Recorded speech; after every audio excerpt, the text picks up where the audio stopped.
성경은 우리의 모습, 우리의 상태에 대해서 여러 가지 말로서 설명을 합니다. 우리를 죄인이라고 하는 것이 대표적이죠. 그래서 죄 가운데 있는 인간을 또한 우리를 표현하기도 합니다. 그런데 그 죄인이지만 하나님께서 우리를 의롭다 하셔서 우리를 또한 의인이다라고 그렇게 말씀을 합니다.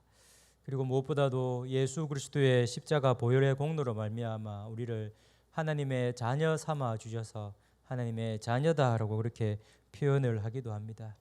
이렇게 성경은 우리의 상태, 우리의 신분에 대해서 여러 가지 것들로 말씀을 합니다.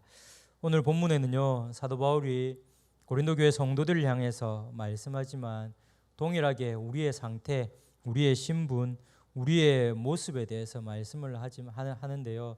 그 가운데 독특한 표현 방식으로서 우리의 모습이 어떠하며 또한 우리가 어떠한 상태로서 살아가야 될지를 말씀을 하고 있습니다. 사도 바울은 고린도 교회 성도들을 향하여서 오늘 본문 16절에서 말씀하시는 것처럼 하나님의 성전이다라고 표현을 합니다. 그런데 사도 바울이 이 고린도 교회 성도들을 향하여서 하나님의 성전이다라고 표현을 했는데, 그러면 과연 그들이 이런 말을 들을, 하나님의 성전이다라고 말을 들을 만큼 그런 모습을 가지고 있었을까요? 우리는 보통 어떤 사람에 대해서 말하기를 그 사람이 가진 특징이나 그 사람의 성격, 그리고 그 사람만이 가지고 있는 독특한 모습으로서 그 사람을 표현을 합니다. 한마디로 그 사람이 보여지는 모습, 그 사람이 가지고 있는 것을 가지고 그 사람이 어떻다라고 우리는 말을 하기도 합니다. 그렇다면 사도 바울이 고린도 교회 성도들을 향하여서 하나님의 성전이다라고 말을 했는데요.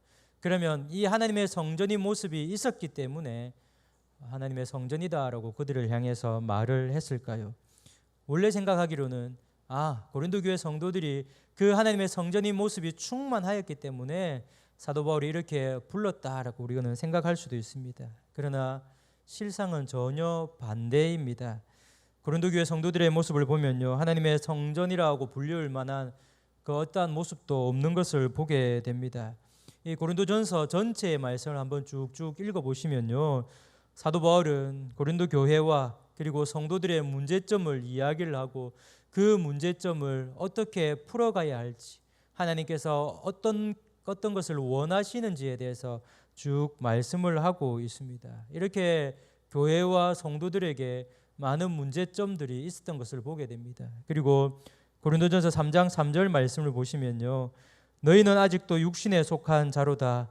너희 가운데 시기와 분쟁이 있으니 어찌 육신에 속하여 사람을 따라 행함이 아니리요라고 이렇게 했습니다.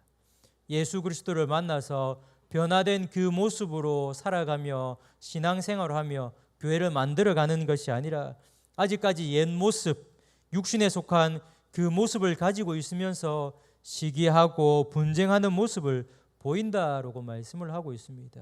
개인뿐만 아니라 교회도 분열되어서 서로 파가 나뉘어져서 그렇게 아름답지 못한 모습을 보이고 있다라고 말씀을 하고 있습니다.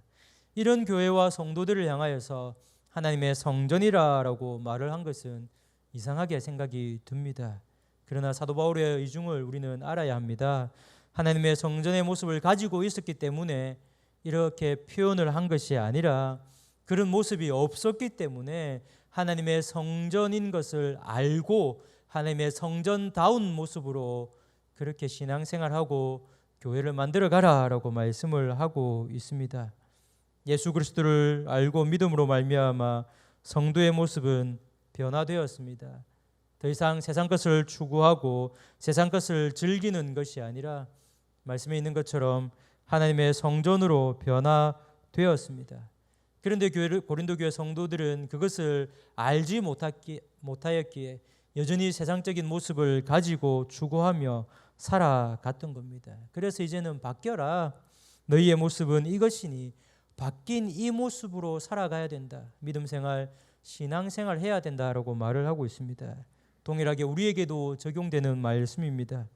우리의 삶은 내 것이 아니고 또한 세상을 향하는, 그리고 세상 것이 들어와 있는 그런 모습이 되어서는 안 되고요. 우리는 말씀 그대로 하나님의 성전으로서 살아가야 합니다. 사랑하는 성도님들, 오늘 말씀을 통하여서 나의 지금의 상태가 말씀하시는 그 상태가 어떠한지, 내 모습이 어떻게 되어야 되는지 말씀을 통해서 깨달아지고 그 말씀 그대로 믿음으로 살아가시는 귀한 성도님들이 되시기를 바랍니다. 말씀에서 우리를 하나님의 성전이다라고 하셨는데요. 이 성전의 의미를 크게 세 가지로 볼 수 있습니다. 성전이 어떠한 곳이었는지 알고, 또한 성전이 그 성전 자체가 왜 성전이 되었는지 알고, 또한 그 성전을 어떻게 하면 안 되는지 알물 통하여서 성전된 우리 몸, 성전된 우리의 삶이 하나님께서 기뻐하시는 모습, 하나님께서 원하시는 그 모습으로 우리는 살아갈 수가 있습니다. 먼저 성전이라고 얘기했을 때 우리 성도님들은 성전을 떠올렸을 때 가장 무엇을 생각하시고 그 의미가 가장 무엇이 먼저 떠오르십니까? 그것은 바로 성전이라는 그 장소적인 의미가 아마 가장 먼저 떠오르실 겁니다. 그리고 그 장소적인 의미 가운데 성전은 하나님께 예배드리는 장소, 그것이 먼저 생각이 나실 것입니다. 그렇습니다. 성전은 하나님께 예배드리는 장소입니다.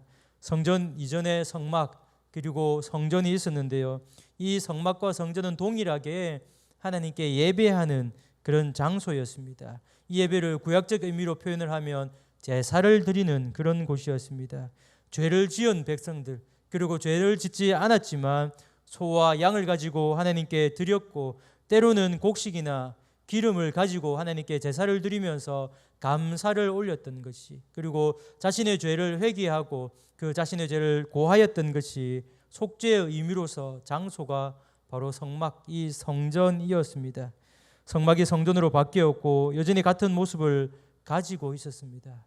특별히 하나님께서 정하신 절기에는 이스라엘 백성들이 모두가 이 성전으로 다 나와서 하나님께 예배를 드렸습니다. 제사를 드렸습니다.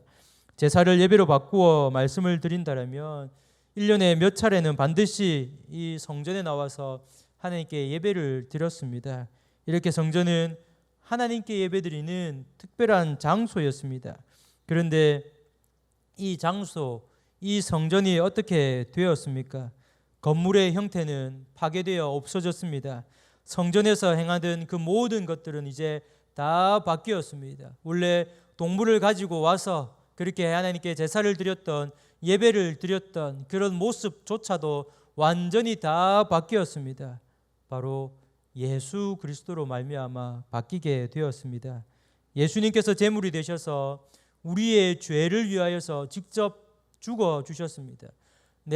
우리가 동물을 가지고 와서 제사를 드리면서 속죄제를 드려야 했음에도 불구하고 예수 그리스도께서 우리를 대신하여 죽으심으로 말미암아 그렇게 제사 드렸던, 그렇게 예배 드렸던 그런 모든 방식들은 다 없어지게 되었습니다. 또한 성전 건물에서 예배를 드리는 것이 아니라 교회를 통하여서 하나님께 예배를 드릴 수가 있게 되었습니다. 이렇게 성전이라는 건물과 그 안에서 행하던 그 모든 모습들은 예수 그리스도를 통해서 완전히 바뀌게 되었습니다. 그런데 이러한 모습, 이러한 형태들이 바뀌었다라고 해서 성전의 의미가 바뀌어졌을까요? 그렇지 않습니다. 성전이라는 건물을 통하여서 행해야지던 그런 모습들은 바뀌어졌지만 여전히 성전에서 행하던 그런 의미, 하나님께 예배하는 의미는 변함이 없습니다. 그래서 지금 우리를 향해서 너희가 하나님의 성전이다라고 한 것은요, 성전의 건물은 없어졌지만 우리 자체가 성전이 되어서 성전에서 하는 모든 것을 우리 스스로 해야 됨을, 그 모든 의미가 우리 몸에 있음을 말씀을 하고 있습니다. 성전은 예배를 드리는 장소라고 말씀을 드렸습니다. 그러면 우리의 몸이 어떠한 상태로 변화된 것일까요? 우리 자신이 하나님께서 예배 받으시려는 그 장소가 되었다라는 말씀입니다. 즉 우리 몸으로 하나님께 예배를 드려야 된다라는 말씀입니다. 이것은 장소의 변화입니다. 특별한 장소에서 예배를 드리는 것이 아니라 우리의 육신을 입고 이 육이 움직이는 모든 곳이 우리의 예배의 장소가 된다라는 그런 말씀입니다. 그렇다고 해서 주일날 우리가 함께 모여 교회에 모여 예배 드리는 것을 부인하거나 무시하는 것 또한 아닙니다. 하나님께서 정한 장소와 시간에 하나님께 예배드리는 주일의 예배와 더불어서 하나님의 성전인 우리 자체가 성전이 되어서 우리가 실제 생활에서 어떤 모습으로 살아가야 될 것인지를 말씀해 주고 계시는 겁니다. 이렇게 우리 몸 자체가 하나님께서 예배와 경배를 받으시는 하나님의 성전인 그 상태가 된 겁니다. 또한 우리를 하나님의 성전이라고 하는 것은요, 예배 시간이 변경됨을 의미합니다. 앞서는 그 장소적인 변경에 대해서 말씀을 드렸다면 다시금 하나님의 성전은 이 시간의 변경에 대해서 말씀을 드립니다. 구약에서 이스라엘 백성들은 하나님의 명령에 따라서 1년에 3차례 무교절, 칠칠절, 장막절, 초막절엔 반드시 이 하나님의 성전에 와서 하나님께 예배를 드려야만 했습니다. 특별한 시간을 정하여서 그들은 예배를 드렸습니다. 그런데 우리 몸 자체가 성전이 되었기 때문에 특별한 시간 또는 때에 하나님께 예배를 드릴 수가 있는 것이 아닙니다. 예배가 지속적으로 드려줄 수 있다라는 말씀이고 언제든지 하나님께 예배를 드려야 한다라는 그 말씀인 겁니다. 이것을 앞서 말씀드린 장소와 연결을 하면 우리 삶 전체가 어느 장소에 있든지 어느 시간에 있든지 간에 우리 삶 전체가 하나님께 예배드리는 그 삶이 되어야 된다라는 말씀입니다. 시간과 장소에 구애받지 않고 모든 시간과 장소에서 우리 삶을 하나님께 드림으로 하나님께 예배해야 된다라는 겁니다. 그래서 로마서 12장 1절 말씀에 그러므로 형제들아 내가 하나님의 모든 자비하심으로 너희를 권하노니 너희 몸을 하나님이 기뻐하시는 거룩한 산제물로 드리라. 이는 너희가 드릴 영적 예배니라라고 그렇게 말씀을 했습니다. 그렇다고 해서 앞서 말씀드린 것처럼 또한 오해하지 말아야 할 것이 있습니다. 우리의 몸이 성전이니 모든 시간과 모든 장소에서 우리 몸으로 그렇게 예배를 드려야 하기 때문에 주일 예배를 드리는 것처럼 형식을 갖추어서 그렇게 하나님께 예배해야 된다라는 그 말씀은 아닙니다. 우리가 일상생활을 할 때 우리 성도님들께서 일을 하기도 합니다. 때로는 쉬기도 합니다. 때로는 놀 수도 있습니다. 그러한 모든 것을 할 때에 나의 몸이 하나님의 성전이다라는 것을 잊지 말라라는 말씀입니다. 모든 것을 할 때에 성전인 몸으로서 예배 드릴 때 그 모습, 그 마음으로서 모든 것을 해라라는 그런 말씀입니다. 사랑하는 성도님들, 우리 성도님들 자체가 하나님의 성전인 것을 잊지 마시기를 바랍니다. 특별히 하나님께 예배하는 몸, 하나님께 예배 드려야 되는 우리임을 기억하셔서 성도님들의 일상생활이 하나님께 예배 드리는 그 삶이 되시기를 바랍니다. 삶으로서 예배를 드리고 모든 삶이 예배가 되어서 오직 하나님께 영광을 돌려드리며 살아가시는 귀한 성도님들이 되시기를 바랍니다. 또한 이 성전을 생각을 할 때요, 왜 성전이 되었느냐, 왜 성전에서 하나님께 예배를 드려야만 되는지에 대해서 우리는 생각해 볼 필요가 있습니다. 그래서 하나님의 성전이라고 했을 때, 우리 자체를 하나님의 성전이라고 했을 때 성전에 계신 분이 누구인가, 또한 그분이 우리 안에 계시다라는 것을 우리는 알아야 합니다. 구약의 성전은 하나님께 예배를 드리는 장소의 의미도 있지만 특별하게 예배를 드릴 수 있는 장소가 된 궁극적인 의미가 있습니다. 그것은 바로 그 성전에 하나님께서 계시기 때문입니다. 하나님께서 계시는 그 장소이기 때문에 하나님께 예배를 드렸던 겁니다. 물론 하나님께서 성전에만 계시는 것은 아닙니다. 모든 곳에 다 계십니다. 하나님께서 편재하다라고 말씀을 할 수가 있습니다. 그런데 성전이라는 특별한 장소, 그 가운데 지성소에 있는 하나님의 임재의 상징인 언약궤를 통하여서 말씀을 하시며 죄 용서를 베풀어 주시며 은혜를 베풀어 주셨습니다. 그래서 성전이 예배를 드릴 수 있는 장소가 되는 그 이유는요, 그곳에 하나님께서 계시기 때문입니다. 이런 의미에서 우리가 하나님의 성전이다라는 것은요, 우리 안에 하나님께서 계신다라는 것을 말씀하고 있는 겁니다. 바로 성령이 우리 안에 임재하시고 내주하고 계신 것을 말씀을 하십니다. 그래서 성령이 우리 안에 거하고 있기 때문에 사도 바울은 고린도 교회 성도들을 향해서 동일하게 우리를 향하여서 하나님의 성전이라고 말씀을 합니다. 이렇게 성령은 우리 안에 계셔서 늘 우리와 함께 하십니다. 그리고 또한 인도해 주십니다. 그러니 우리는 어떻게 해야 할까요? 우리 안에 계신 그 성령님의 음성을 듣고 그 음성에 따라 살아가야 합니다. 순종하는 삶을 살아가야 합니다. 내 안에 성령님이 계셔서 우리에게 말씀하시는데 그 말씀은 들은 채 만 채한테 내가 원하는 대로 내가 원하는 그 삶을 살아가면 될까요? 안 될 것입니다. 우리가 성령의 말씀에 순종할 때에 비로소 죄와 멀어지는 삶, 죄를 이기는 삶, 거룩한 삶을 우리는 살아갈 수가 있습니다. 그런데 이와 반대로의 나의 생각, 나의 주장대로 성령님께서 말씀하시는 그 말씀을 무시하고 살아간다면 죄와 가까운 삶, 거룩과는 먼 삶을 살 수밖에 없습니다. 우리 안에 성령이 아닌 다른 것이 들어와 있다면 어떻게 될까요? 예수님께서 성전에 어느 날 가셨습니다. 그런데 성전에 가셨을 때 성전에서 물건 파는 사람들, 돈 바꾸는 그 사람들을 보고 내쫓으신 것을 보게 됩니다.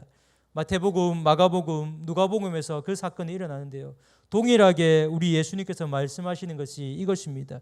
내 집은 기도하는 집이라고 하시면서 너희는 강도의 소굴을 만들었다라고 이렇게 말씀을 하셨습니다. 하나님께서 임재하셔서 하나님께 예배드리는 그 장소, 하나님께서 예배를 받으셔야 되는 그 장소에 다른 것이 들어와 있음으로 말미암아 그곳이 강도의 소굴이 되셨다라고 말씀을 하셨습니다. 동일하게 우리 안에 성령이 아닌 세상 것으로 가득 차면 어떻게 될까요? 성령이 아닌 다른 것으로 가득 차면 어떻게 될까요? 강도의 소굴이 될 수밖에 없습니다. 그래서 성전은 하나님께서 임재하신 곳으로 17절에서 말씀하신 것처럼 거룩한 곳이 되어야 합니다. 사랑하는 성도님들, 우리 성도님들 속에 내주하시는 성령님과 늘 동행하며 살아가시기를 바랍니다. 그래야 해서 성령님께서 말씀하시는 그 음성을 듣고 그 말씀대로만 행하며 살아가시기를 바랍니다. 그렇게 내 안에 계신 성령님의 말씀을 듣고 살아가는 것이 우리 성령님을 기쁘시게 하는 그 삶임을 기억하셔서 성령을 근심케 하는 것이 아니라 기쁘시게 하며 영광 돌려드리며 살아가는 귀한 성도님들이 되시기를 바랍니다. 이렇게 성전은요, 하나님께서 계셔서 하나님께 예배하는 장소, 우리 또한 우리 몸 안에 성령님께서 계셔서 성령님께서 말씀하신 대로 살아가야 하고 또한 하나님께 예배하는 그 모습으로 살아가야 합니다.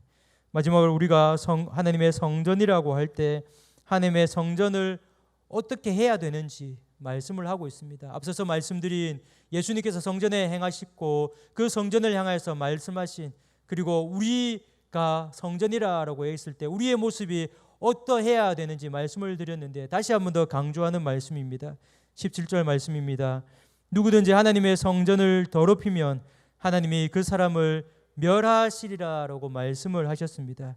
이 말씀을 통하여서 하나님의 성전을 더럽히지 않아야 된다라는 그 말씀을 우리에게 하고 계십니다. 이건 역시 구약의 성전을 개념을 이해하시면 더욱더 이해하기가 쉽습니다. 레위기와 민수기 말씀에 성전을 더럽힌 자에 대해서 어떻게 하라라고 하나님께서 말씀하신 구절이 있습니다. 그렇게 성전을 더럽힌 그 자들을 향하여서 사형에 처하거나요, 이스라엘 그 공동체 가운데서 내어 쫓아내라, 추방해라라고 그렇게 말씀하시는 것을 보게 됩니다. 이것은요, 몇 차례의 사건을 통하여서 나타납니다. 하나님께서 명령하시지 않은 불로서 다른 불로서 하나님 앞에 분향을 하여서 성전을 더럽힌 사건이 일어나게 됩니다. 나답과 아비후가 하나님께서 준비하신 명령하시지 아니하는 다른 불로 분향을 하였을 때요, 그 두 사람을 즉시 하나님이 불태워서 죽이는 사건이 있었습니다. 또한 우시야 왕이 성전에 들어가서 향단에 분향하려 했을 때 제사장 아사랴가 그것을 말립니다. 그런데 그것을 말리는 이 제사장을 향하여서 버럭 화를 냅니다. 하지 말아야 될 것을 하는 그것을 제지를 할 때에 화를 내게 됩니다. 그랬을 때에 이 향로를 잡고 분향을 하다가 하나님께서 이 왕을 치십니다. 하나님께서 우시야 왕을 치심으로 말미암아 우시야가 나병이 생깁니다. 그리고 나병이 생긴 사람은요, 격리 생활을 합니다. 쫓겨납니다. 그래서 이 우시야가 죽을 때까지 나병 환자가 되어서 별궁에서 그렇게 살면서 죽게 되는 모습을 보게 됩니다. 이렇게 하나님의 성전을 더럽히게 된다면 어떻게 되는지에 대해서 분명히 하나님께서 경고로 말씀을 하셨습니다. 그럼 다시 우리의 모습을 생각해 보십시다. 우리를 하나님의 성전이라고 말씀을 드렸습니다. 우리 안에 성령이 계신다라고 말씀을 드렸습니다. 그러니 우리는 성전인 우리를 더럽혀서는 안 됩니다. 바꿔 말씀을 드리면 우리는 스스로 죄와 불의를 멀리해야 하고 하나님의 성전인 우리를 깨끗이 해야 합니다. 하나님의 성전인 우리 몸을 죄 가운데 두고 불의를 행한다라면 심판을 면할 수 없습니다. 습관적으로 짓는 죄를 짓고도 회개하지 않으면 더욱더 그렇습니다. 이것은 성령이 내주하는 하나님의 성전을 모독하는 일임을 우리는 반드시 기억해야 합니다. 사랑하는 성도님들, 우리는 하나님의 성전입니다. 그러나 17절 후반전에 하나님의 성전은 거룩하니의 말씀처럼 우리는 거룩해야 합니다. 하나님의 성전을 더럽히는 것이 아니라 날마다 거룩해지도록 해야 합니다. 디모데전서 4장 5절 말씀에 하나님의 말씀과 기도로 거룩하여짐이라의 이 말씀처럼 말씀과 기도로 하나님의 성전인 우리 성도님들이 날마다 거룩해져 가시기를 바랍니다. 거룩함으로 살아갈 수 있도록 최선을 다하시기를 바랍니다. 사랑하는 성도님들, 우리 성도님들 자체가 하나님의 성전인 것을 늘 기억하셔서 하나님의 성전으로서 하나님께 늘 예배드리는 모습, 예배드리는 그 삶을 살아가시기를 바랍니다. 어느 자리에 있든지 간에 어느 시간에 있든지 간에 하나님의 성전인 모습으로서 그러한 예배자의 모습으로서 삶을 살아가시기를 바랍니다. 또한 성령님께서 임재하시고 내주하고 계신다라는 것을 기억하셔서 내 뜻대로 내 마음대로 살아가는 것이 아니라 우리 안에서 우리에게 말씀하시는 그 성령의 음성을 듣고 그 음성에 순종하여 인도함에 따라가시는 귀한 성도님들이 되시고, 마지막으로 하나님의 성전은 거룩한 곳이니 우리 성도님들의 모습 또한 날마다 거룩해야 됨을 기억하셔서 우리를 더럽히는 것이 아니라 더욱 말씀과 기도로 거룩해져 갈 수 있도록 최선을 다하시는 귀한 성도님들, 그래서 나 스스로가 하나님의 성전이다라는 것을 인식하셔서 하나님의 성전된 모습을 드러내시며 그 성전된 모습으로서 날마다 살아가시는 귀한 성도님들이 되시기를 주님의 이름으로 축복합니다. 우리 함께 기도하도록 하겠습니다. 하나님, 나를 향하여서 하나님께서